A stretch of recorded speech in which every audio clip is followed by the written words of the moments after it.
जिस टॉपिक को समझने के लिए 3 से 4 दिन लग जाते हैं, आज की इस वीडियो के अंदर हम 10 से 15 मिनट के अंदर वो चीज को कवर करने वाले हैं। तो इस वीडियो को स्किप मत करना। सबसे पहले देखते हैं पावर को। तो पावर क्या होता है? पावर क्या होता है भाई? पावर होता है इसकी औकात। किसकी औकात? किसी भी लेंस की औकात। किसी भी लेंस की औकात। लेंस की मतलब लाइट रे। लाइट रे जो होती है, उसकी रे को उसकी रे को बेंड करने की औकात।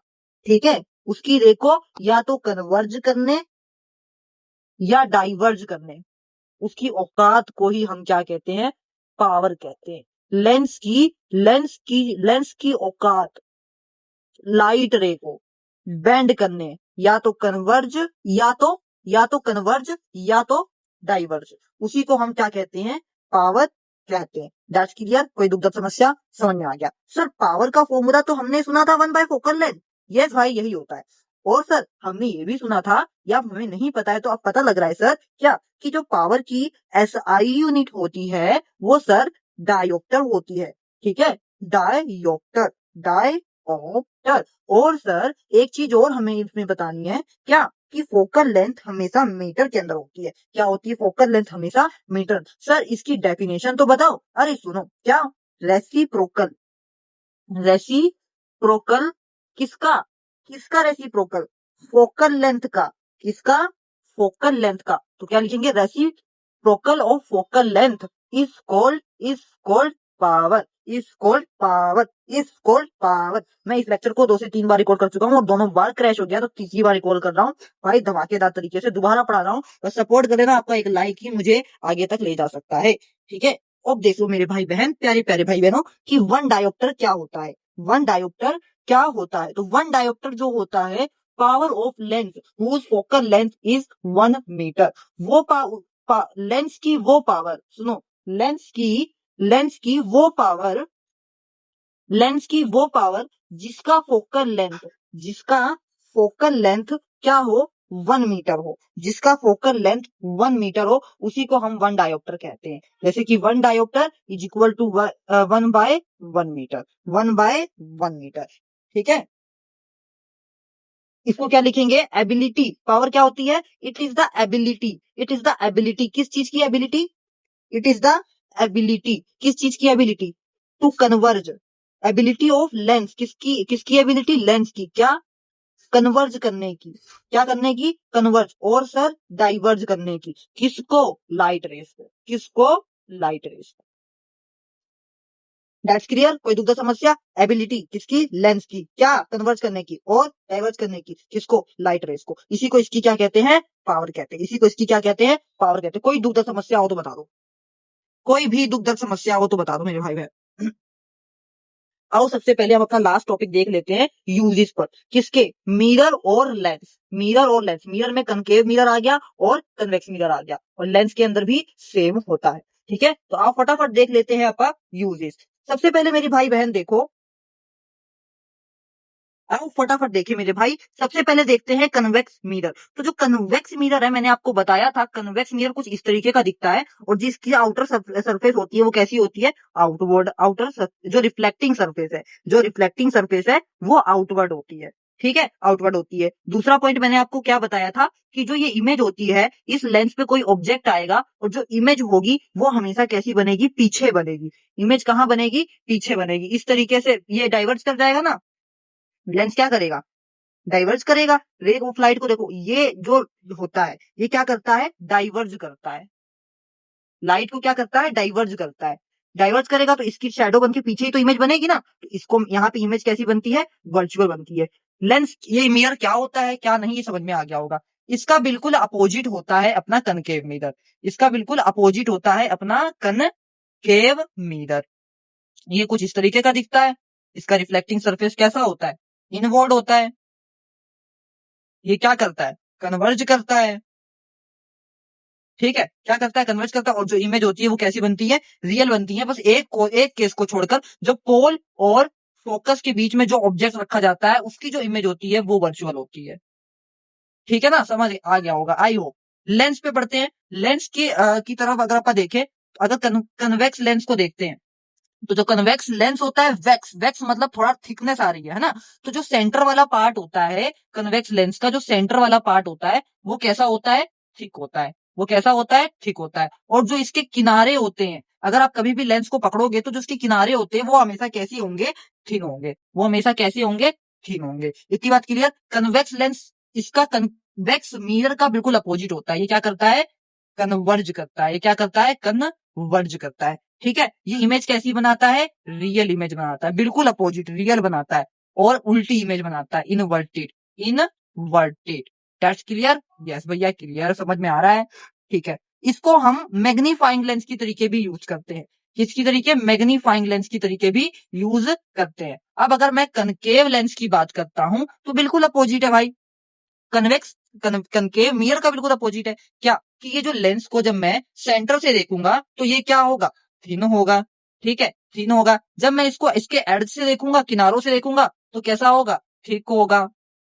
ठीक है, रे ऑफ लाइट को क्या करेगा, ये डाइवर्ज करेगा। रे ऑफ लाइट को क्या करेगा, डाइवर्ज करेगा। इसमें जो इमेज होगी वो हमारी कैसी बनेगी, वर्चुअल बनेगी। और हमेशा इमेज मेरी कैसी बनेगी, सीधी, इरेक्ट बनेगी, इरेक्ट बनेगी। ठीक है, और इसको मैं मैग्नीफाइंग लेंस की तरीके यूज नहीं कर सकता। इसको मैं मैग्नीफाइंग लेंस की तरीके यूज नहीं कर सकता हूं। ठीक है, दैट्स क्लियर। मैग्नीफाइंग मतलब किसी भी चीज को बड़ा करके देखने के लिए। पावर आ गया समझ, वन डायोप्टर समझ आ गया, सबके यूजेस पता लग गए। अब बढ़ जाते हैं अपने last topic, that is refraction. That is refraction. भाई रिफ्लेक्शन तो सबको समझ में आ ही गया होगा। क्या होता है, यहां से कोई इंसिडेंट रे आई और इंसिडेंट रे ऐसे आई, अगर मेरा ये कनकेव मिरर है तो क्या करेगा, ये उसको क्या करेगा, कन्वर्ज कर देगा, रिफ्लेक्ट हो गई, है ना। ऐसे आई रे और उसकी जगह से रिफ्लेक्ट कर गई, ऐसे रे आई रिफ्लेक्ट कर गई। यही कि अगर ये मिरर मेरा कैसा होता, कन्वेक्स होता, तो ये ऐसे ऐसे क्या कर जाती, डाइवर्ज कर जाती, ऐसे फेंकती। अगर यही मेरा क्या था, कनकेव था, तो ये mirror ray of light I, converge कर गई, ये मिरर आई कन्वर्ज कर गई, है ना। पर अगर ये कन्वेक्स होता तो क्या हो जाए, रिफ्लेक्ट कर गई, ये चीज थी। अब इसमें हमने क्या देखना है, रिफ्रैक्शन वाले टॉपिक को देखना है। तो रिफ्रैक्शन क्या होता है मेरे भाई बहन, अब आपको मैं ये समझाने वाला हूं। जो इंसिडेंट रे होती है, जो, एक मिनट, जैसे कि फॉर एग्जाम्पल मैं क्या करूं, मैं यहाँ पर एक वाटर का मीडियम ले लेता हूं, जस्ट ए सेकेंड। अगर मैं यहाँ पर इस तरीके से एक मीडियम ले लेता हूं वाटर का, मतलब इस नीचे, इसके ऊपर है एयर, यहाँ पर एयर का मीडियम है और इसके नीचे है वाटर का मीडियम। ठीक है, ध्यान से समझना, बहुत इंपॉर्टेंट टॉपिक है ये। इसको मैं वाटर की तरीके बना लेता हूँ। यहाँ पे है मेरा वाटर, ये मेरा है वाटर, और ऊपर है भाई मेरे एयर। ठीक है, ये सारा वाटर है, ध्यान रखना। अब यहाँ पर क्या होता है, एक रे ऑफ लाइट आती है, एक रे ऑफ लाइट आती है। अब जो रे ऑफ लाइट आएगी वो यहाँ कहीं, यहाँ से आएगी, ऐसे एक रे ऑफ लाइट आती है और इस पे पड़ती है। रिफ्लेक्शन के अंदर क्या होता था कि ये ऐसे बिल्कुल चली गई, और यहाँ हमें पढ़ना है रिफ्लेक्शन, रिफ्लेक्शन, रिफ्रैक्शन पढ़ना है।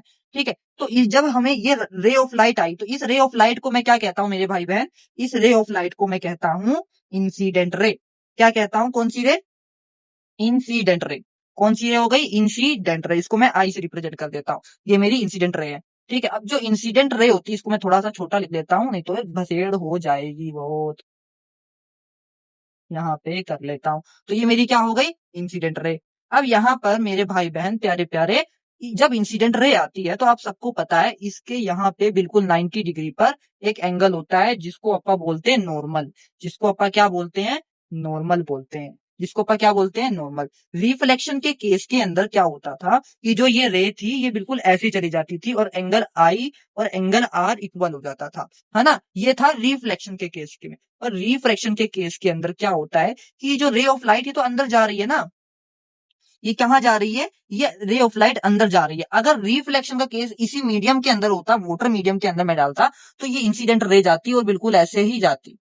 ठीक है, तो ये जो एंगल आई और एंगल आर था वो इक्वल हो जाता। पर एक्चुअल में रिफ्रैक्शन में ऐसा नहीं होता। यहाँ क्या होता है कि यहाँ का जो मीडियम था ये अलग था, ये एयर है, ये वाटर है, दोनों में जमीन आसमान का फर्क है ना। तो जैसे ही इसके अंदर जाती है तो ये जो रे ऑफ लाइट ये ऐसे सीधे ना जाकर क्या होता है कि ये जो रे ऑफ लाइट है ये थोड़ी इसकी तरफ ऐसे बेंड कर जाती है।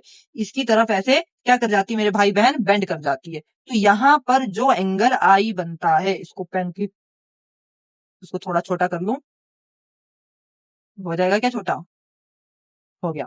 जो एंगल ये आई बनता है ये इक्वल नहीं होता एंगल आर के। ठीक है, ऐसा क्यों हुआ कि ये जो मीडियम था ये था रेयरर मीडियम। कैसा मीडियम? रेयरर। और ये जो मीडियम था ये था डेंसर।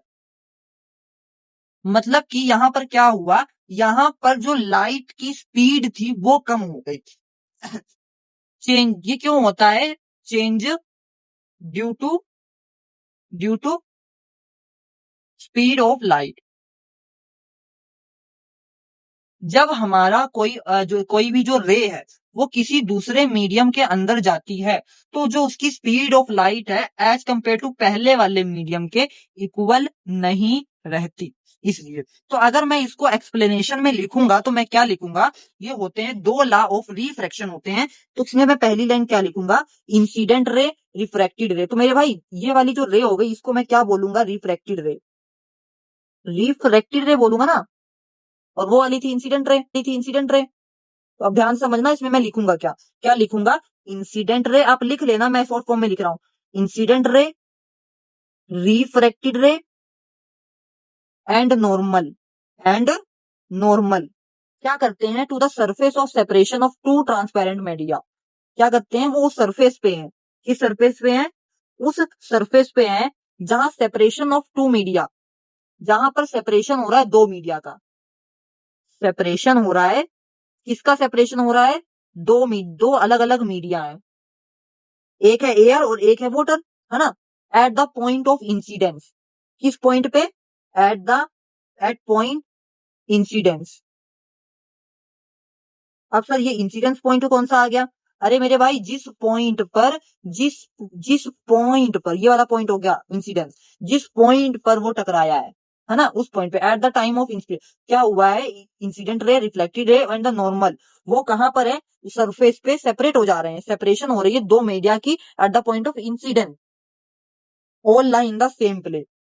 ये तीनों जो है ये तीनों जो है ये क्या कर रहे हैं, सेम लाइन पर है, सेम प्लेन पे है, सेम प्लेन पर है। अब आप ये देखो, यहाँ पे रे ऑफ लाइट आ रही है, यहाँ पे आई, यहाँ से नॉर्मल बना और फिर उसके बाद ये ऐसे डाइवर्ट कर गई नॉर्मल की तरफ। बेंड कहाँ हो रही है, ये देखो, ये देखो, ये नॉर्मल है, बेंड हो रही है नॉर्मल की तरफ, ऐसे नॉर्मल की तरफ बेंड होगी। तो ये तीनों लाइन है तो सेम प्लेन में ना, तो वही बात लिखी है कि इंसिडेंट रे, रिफ्लेक्टेड रे, क्या बात लिखी है, इंसिडेंट रे, रिफ्लेक्टेड रे और नॉर्मल सरफेस में, क्या जहां पर उसका सेपरेशन हो रहा है, जिस पॉइंट पे उसका सेपरेशन हो रहा है दो मीडिया का। अब दो मीडिया का जिस पॉइंट पर सेपरेशन हो रहा है, अब इसी पॉइंट पे तो है, इधर क्या है, एयर है और इधर क्या है, वाटर है, तो दोनों में सेपरेशन पे तो ये एक ही पॉइंट है। तो इस पॉइंट पर जहां दो मीडिया का सेपरेशन हो रहा है, इस पॉइंट पे जो इंसिडेंट रे है और जो नॉर्मल है, इंसिडेंट है और जो रिफ्लेक्टेड है, वो क्या है, तीनों एक ही प्लेन पर है। इतनी बात सबको क्लियर? ये कहता है पहला नियम लॉ ऑफ रिफ्रैक्शन का। That's clear? कोई दुखद समस्या नहीं सर। अब सुनो दूसरा नियम, ratio of sine of angle incidence to the sine of angle refraction is equal to the constant of the light given colour and the for given pair of the media. कहने का मतलब यहाँ पे क्या है, एक लॉ होता है जिसको अपन बोलते हैं Snell's law of refraction. Snell's law of refraction, Snell's law of refraction. ठीक है, यहाँ पर क्या होता है कि ये जो मीडियम होता है, ये जो आया है, यहाँ से रे ऑफ लाइट आई, ठीक है, यहाँ से रे ऑफ लाइट आई और यहाँ मुड़ गई, तो यहाँ पे जो इसका एंगल बना है, ठीक है, एंगल ऑफ इंसिडेंस, ये जो मैंने आपको यहाँ बताया नहीं, ये रहा, ये देखो, एंगल ऑफ इंसिडेंस और एंगल ऑफ रिफ्रैक्टेड, ठीक है, रिफ्रैक्शन, एंगल ऑफ रिफ्रैक्शन और एंगल ऑफ इंसिडेंस, इन दोनों का जो रेशियो होता है वो गिवन लाइट के कलर के कांस्टेंट होता है। ठीक है, तो आपको क्या लिखना है, सिंपल सा, कुछ भी नहीं लिखना। लो ये कहता है कि इसका साइन आई बटे साइन आर क्या होता है, कांस्टेंट होता है। इसको उस फॉर्म में क्या कैसे लिखोगे, द एंगल ऑफ साइन आई, मतलब ये साइन आई का जो एंगल होता है और साइन आर का एंगल होता है, जब हम इन दोनों को डिवाइड करेंगे, मतलब कहने का ये है कि जब ये लाइट आ रही है ऐसे, तो ये नॉर्मल का आई एंगल बना रहा है और ये ऐसे जा रही है तो ये एंगल आर हो गया, तो इन दोनों का एंगल का जो रेशियो होगा वो क्या होगा, कांस्टेंट होगा, वो क्या होगा, कांस्टेंट होगा। ये बात ये कह रहा है और कुछ नहीं कह रहा। That's clear. अभी भी कोई दुख दर्द समस्या है? अब साइन आई कैसे आ गया, कई बच्चों के दिमाग में ये बातें होगी, इस बसेड़ होगी, कुछ ने ले रखी होगी। तो मेरे भाई देखो, मैंने सिंपल सा डायग्राम ये बनाया, एक बार और समझा रहा हूँ, ध्यान से देखो, वीडियो को ध्यान से देखना, स्किप मत करना। ठीक, ये मीडियम था, ठीक है, यहाँ था ऊपर एयर और इसके नीचे था मेरे भाई पानी। मैं पानी बना लेता हूँ खतरनाक तरीके से। ये देखो, ये ऊपर है एयर और ये मेरी आ गया पानी, ये मेरा आ गया पानी, ठीक है। ये जो ऊपर वाला जो मेरा मीडियम है ना, ठीक है, ये ऊपर वाला मीडियम है रेयर, सॉरी, जो ऊपर वाला मीडियम है ये है मेरा रेयर और नीचे वाला मीडियम है डेंसर। जब कोई रे ऑफ लाइट इससे टकरा रही है इस तरीके से, ठीक है, तो इसका जो नॉर्मल हो रहा है वो ये नॉर्मल, ये जो ये रे ऑफ लाइट अंदर जा रही है पानी के, तो ये नॉर्मल की तरफ ऐसे बेंड कर रही है ये लाइट, ये ऐसे रे ऑफ लाइट क्या कर रही है, नॉर्मल की तरफ बेंड कर रही है, जैसे पानी से पानी लेके ऐसे चले जाएगी वापस से। ठीक है, तो वो ये वाला मत देखो, ये बड़ी क्लास में पढ़ोगे। तो यहाँ पर ये जो एंगल आई बन रहा है और एंगल आर बन रहा है, इन दोनों का जो रेशियो है वो कांस्टेंट होगा, इतनी बात है। अब ये सर साइन कहाँ से आ गया, तो साइन मेरे भाई यहां से ऐसे आ गया कि ये देखो, साइन क्या होता है, आप क्लास 10th में हो गए हो, ट्रिग्नोमेट्रिक चैप्टर आप लोगों ने पढ़ा होगा ही हो। तो साइन क्या होता है, पहले तो ये देखो, साइन होता है एक एंगल थीटा होता है, साइन थीटा एंगल होता है एक, जो कि क्या बताता है, परपेंडिकुलर बटे बेस के रेशियो को ही क्या बताता है, साइन बताता है। तो इसके अंदर परपेंडिकुलर और बेस कहां से आ गया सर, परपेंडिकुलर और बेस, ये देखो, ये हो गया परपेंडिकुलर, सॉरी ये हो गया बेस और ये हो गया परपेंडिकुलर, इन दोनों का रेशियो आ गया साइन आई। ऐसे समझ लो यार, एक बार चाहे हो ये गलत पर समझ लो इस तरीके से।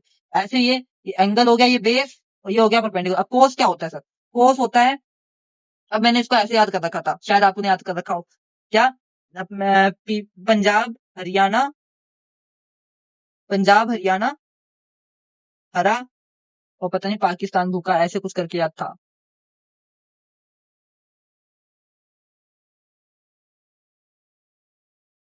ठीक, अरे यार मेरे को ध्यान नहीं आ रहा भाई किस तरीके से था वो, पंजाब हरियाणा हरा हरा पाकिस्तान भूखा, ऐसे कुछ करके था यार, पंडित बद्रीनाथ, मुझे बिल्कुल नहीं ध्यान आ रहा भाई। अरे कोस, सीधी सीधी सी बात, कोस क्या है, कोस होता है अपना परपेंडिकुलर बाय हाइपोटेनस, आ गया, वो मैंने ऐसे किया था, पाकिस्तान भूखा प्यासा, हिंदुस्तान हरा भरा, ये हो गया साइन, ये हो गया कोस, ये हो गया टेन, तो मतलब बेस बाय हाइपोटेनस। तो कोस क्या होता है, बेस बाय हाइपोटेनस। तो इसके अंदर यहाँ पर क्या आ रहा है, यहाँ पर ये हाइपोटेनस हो गई और ये बेस हो गया। इस तरीके से बस याद कर लो, इसी तरीके से बनता है, पता नहीं ऐसे यहाँ पे बनता है क्या बनता है, इस तरीके से ये एंगल आ जाता है। तो आपको इतनी बसेड़ लेने की जरूरत नहीं है, सिर्फ इतना याद रखो, स्नेल्स लॉ के अकॉर्डिंग क्या होता है, साइन आई बटे sine R is equal to constant, बात खत्म। ठीक है, ये याद कर लेना, ये मैंने आपको बताया कंप्लीट, एक अच्छी तरीके से बता दिया। अच्छा, दो तरीके के मीडिया होते हैं अपने, ठीक है, ये और सुन लो भाई मेरे, मीडिया अपने दो तरीके के होते हैं, एक होता है ट्रांसपेरेंट मीडिया और एक होता है ओपेक्यू मीडिया। ठीक है, जो ट्रांसपेरेंट मीडिया होता है उसके अंदर से जो लाइट है वो इजिली पास कर जाती है, और जो ओपेक्यू वाला होता है उसके अंदर से लाइट इजिली पास नहीं करती। ठीक है, जो ट्रांसपेरेंट मीडिया होता है उसके अंदर क्या होता है, रिफ्रैक्शन होता है। ठीक है, और इसके अंदर क्या होता है, रिफ्लेक्शन होता है, रिफ्लेक्शन होता है। किसके अंदर, ओपेक्यू मीडिया के अंदर। इसके अंदर से हम आर पार देख सकते हैं, आर पार देख सकते हैं सेम चीज, पर इसके अंदर से हम आर पार नहीं देख सकते। ठीक है, जैसे कि अपना हो गया ग्लास, ठीक है, वाटर, एयर, ये सारे हमारे ट्रांसपेरेंट मीडिया हैं, और ओपेक्यू हो गया वुड, मेटल, प्लास्टिक, ये हमारे ओपेक्यू मीडिया हो गया। सबको क्लियर हो गया, आई होप सबको क्लियर होगा। Thank you for attending this lecture. कोई डाउट हो कमेंट में डाल देना, भर के ले आऊंगा मैं नेक्स्ट लेक्चर के अंदर भाई मेरे। और भाई सपोर्ट करो, एक चीज दिखाता हूँ आपको,